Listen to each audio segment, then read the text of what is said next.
पीहू के जाने के बाद शांतिपुर गांव फिर से सुंदर, शांत और लोग हंसी खुशी जीने लगे थे। एक रात गांव में एक शादी हो रही थी। पूरा गांव शामिल था। सब धूमधाम से शादी मना रहे थे और तभी गुड़िया जमीन में लेटे हुए आती है और अचानक उठकर सीधा दुल्हन को खा जाती है। ये देखते ही लोगों के बीच में अफरा तफरी मच जाती है। कोई भागता है, कोई चिल्लाता है और वो गुड़िया खड़े होकर एक बच्चों जैसा गाना गाती है और फिर एक के बाद एक सबको मौत के घाट उतार देती है और फिर वो गायब हो जाती है।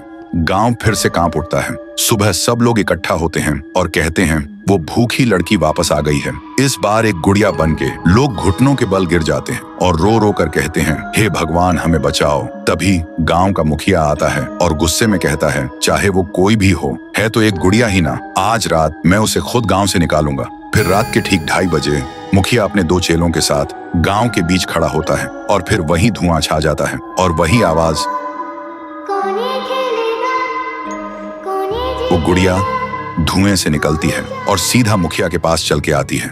मुखिया कहता है, निकल जा मेरे गांव से, नहीं तो तुझे यहीं बिखरा दूंगा। गुड़िया हंसती है और कहती है, तेरे से पहले भी किसी ने ये सोचा था। और उसी पल वो गुड़िया बड़ी होने लगती है और अपनी पैर से तीनों को कुचल के मार डालती है। सुबह जमीन पे सिर्फ खून के धब्बे रह गए थे, लाशें जैसे हवा हो गई हो। लोग समझ गए ये कोई आम गुड़िया नहीं, इसके अंदर कुछ और ही शक्ति है। तभी गांव की एक बूढ़ी औरत कहती है, इस गुड़िया को हम गांव से नहीं निकाल सकते, इसे तो सिर्फ पीहू ही गांव से निकाल सकती है। फिर सभी लोग उसी जगह जाकर खाना रखते हैं और दिल से पीहू को पुकारते हैं, भूखी देवी वापस आइए, गांव को बचाइए। तभी जमीन से एक आवाज निकलती है, पीहू, पीहू, पीहू। और मिट्टी से बनने लगती है, पीहू। लोग चिल्लाकर कहते हैं, देवी हमें बचा लो।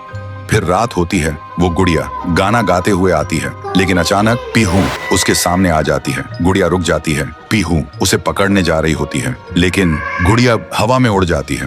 पीहू भी उसके पीछे उड़ जाती है और अपनी आंखों से आग छोड़ के गुड़िया को जलाने की कोशिश करती है, लेकिन गुड़िया एक धुएं में छुप जाती है और फिर अचानक पीहू के पीछे आके उसे एक जोर का वार करती है। पीहू आसमान से जमीन पे आ गिर जाती है और फिर वो गुड़िया पीहू की शक्ति छीनने लगती है। पीहू की ताकत धीरे धीरे गुड़िया के पास जा रही होती है। कुछ देर बाद पीहू जमीन पे गिर जाती है। जब वो उठती है तो देखती है उसका शरीर धुंधला हो गया है और जब वो अपने आप को छू रही थी तो हाथ उसके शरीर के आर पार जा रहा था। वो वहीं गिर के रोने लगती है और जोर से चिल्लाती है, भैया, भैया, भैया। और उसकी आवाज सीधा उसके भाई के कानों तक पहुंचती है। तो दोस्तों, अगर आप देखना चाहते हो पीहू वर्सेस गुड़िया वर्सेस तुंग तुंग तुंग सहर, तो इस वीडियो को 1.5 लाख लाइक्स तक पहुंचाओ।